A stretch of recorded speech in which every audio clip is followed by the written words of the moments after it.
Hi everyone. I hope you've been having a wonderful time at home. We've missed you so much at school, but we've really loved being able to see you on the computer. It's been great. And we really hope you're enjoying your experiments.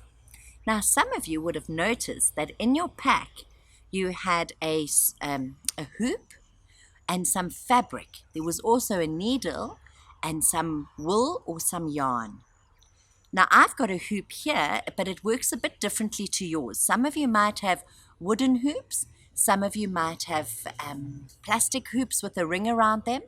Now, when you've finished with them, you must remember to bring them back to school so we can sew at school.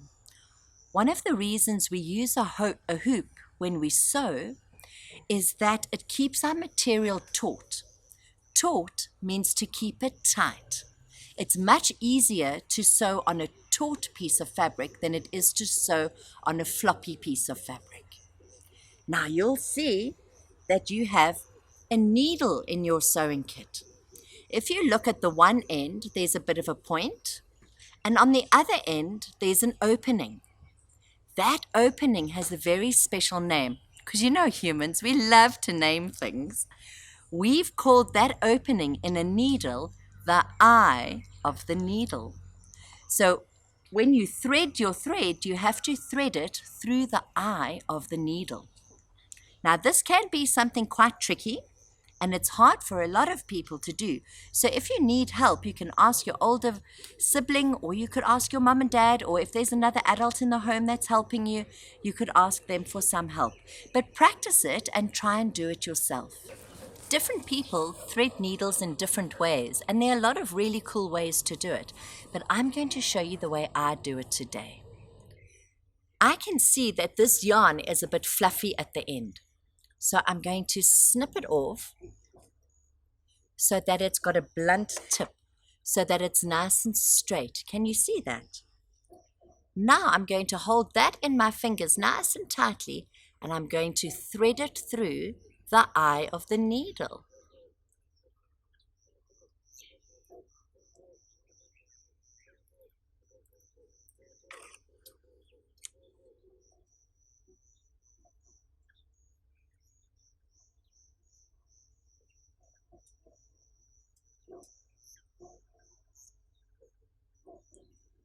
Can you see I've threaded it through the eye of the needle? I have to be careful that this doesn't come out, so I'm going to leave it a bit longer. When we start sewing, we don't want our yarn to come out the other end, so we tie a little knot.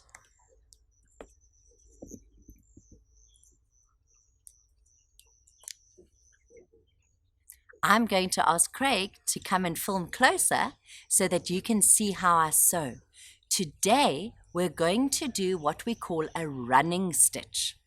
Have you ever thought about running? Yeah, you go in a straight line. And so our running stitch is going to go in a straight line. Isn't that wonderful? Let's see the running stitch. I've threaded my needle and I have a knot at the end. Now, I can't use my eyes the whole time, so I have to use my other senses to help me. I'm putting my needle in underneath, and I'm going to pull it until the yarn hits the knot. I'm going to make my stitches a good size, but I'm not going to make them too big. Now, when I come up from the bottom, I want to come up as close as I can to that stitch. And I'm coming up, can you see, not right at the end of the stitch, but quite close to the end. I want to try and make sure my stitches are the same size.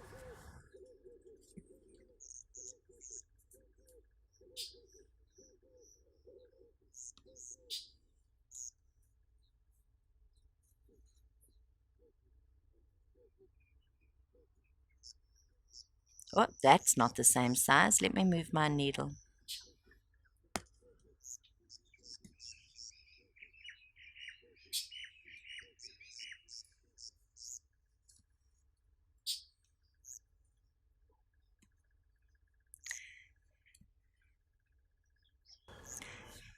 Can you see it's going in a line? If you're finding this stitch difficult, you can also do a tacking stitch, which starts in the same way,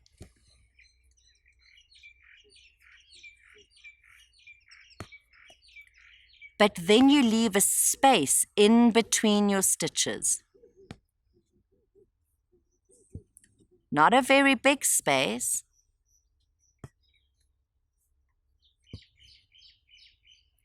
but a space.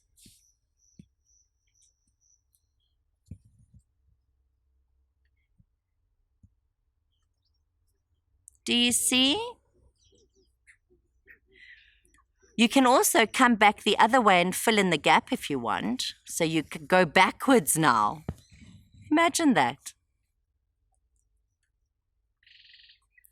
So these are 2 stitches that you could try.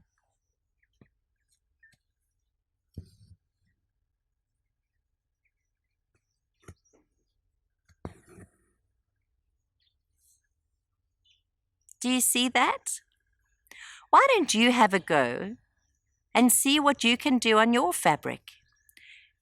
This stitch might be nice if you're going to draw a flower and you want to make the stem of a flower, but this one might be nice if you're doing a geometric shape, possibly a polygon of sorts or a quadrilateral. This one's quite nice because you can use it as an outline. Wow, running stitch is quite easy when you practice it, isn't it? So you can do all sorts of things with running stitch. You can do your name, you could write your name, you can do all sorts of wonderful things. What I'm going to show you now is something called chain stitch. Do you know what a chain is? Yes. We often use chains in our daily lives, but what is special about a chain is that it has different links. And these links hook onto each other. Can you see how my fingers are hooking onto each other? Well, we're going to let our needlework hook on to each other. The stitch we're going to learn is a chain stitch. Now this one is a little bit tricky, so you have to concentrate. But you know, we don't get good at doing something once. Practice makes progress. And the more we practice, the more we progress and the better we become at something. So remember, I've been sewing for quite a while, even though it looks easy for me, it took me a long time to manage these stitches.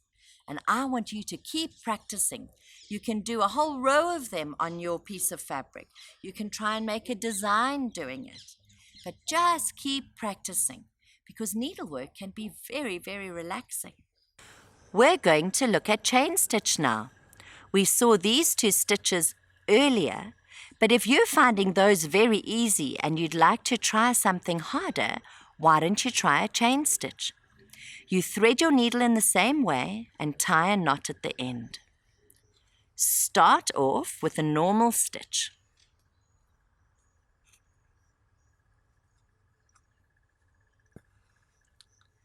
But now do you remember we said a chain links together?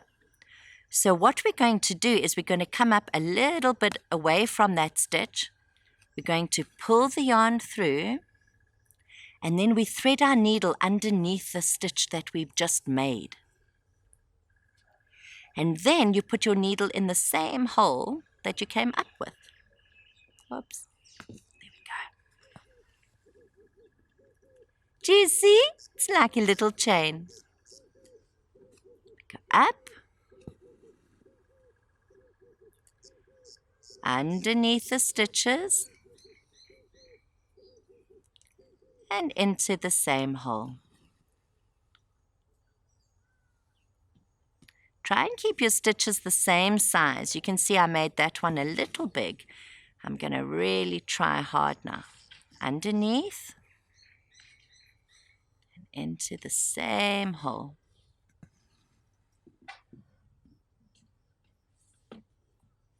Up, underneath, and into the same hole.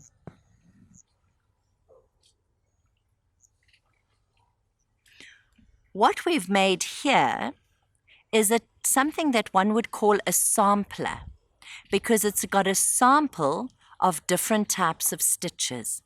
Now, there are very many stitches that we can learn to do. And if you can fill your whole piece of fabric with different stitches, that could be really interesting. I wonder what you're going to do. I would love to see your photographs of all the different stitches that you've tried, and if you've tried these stitches.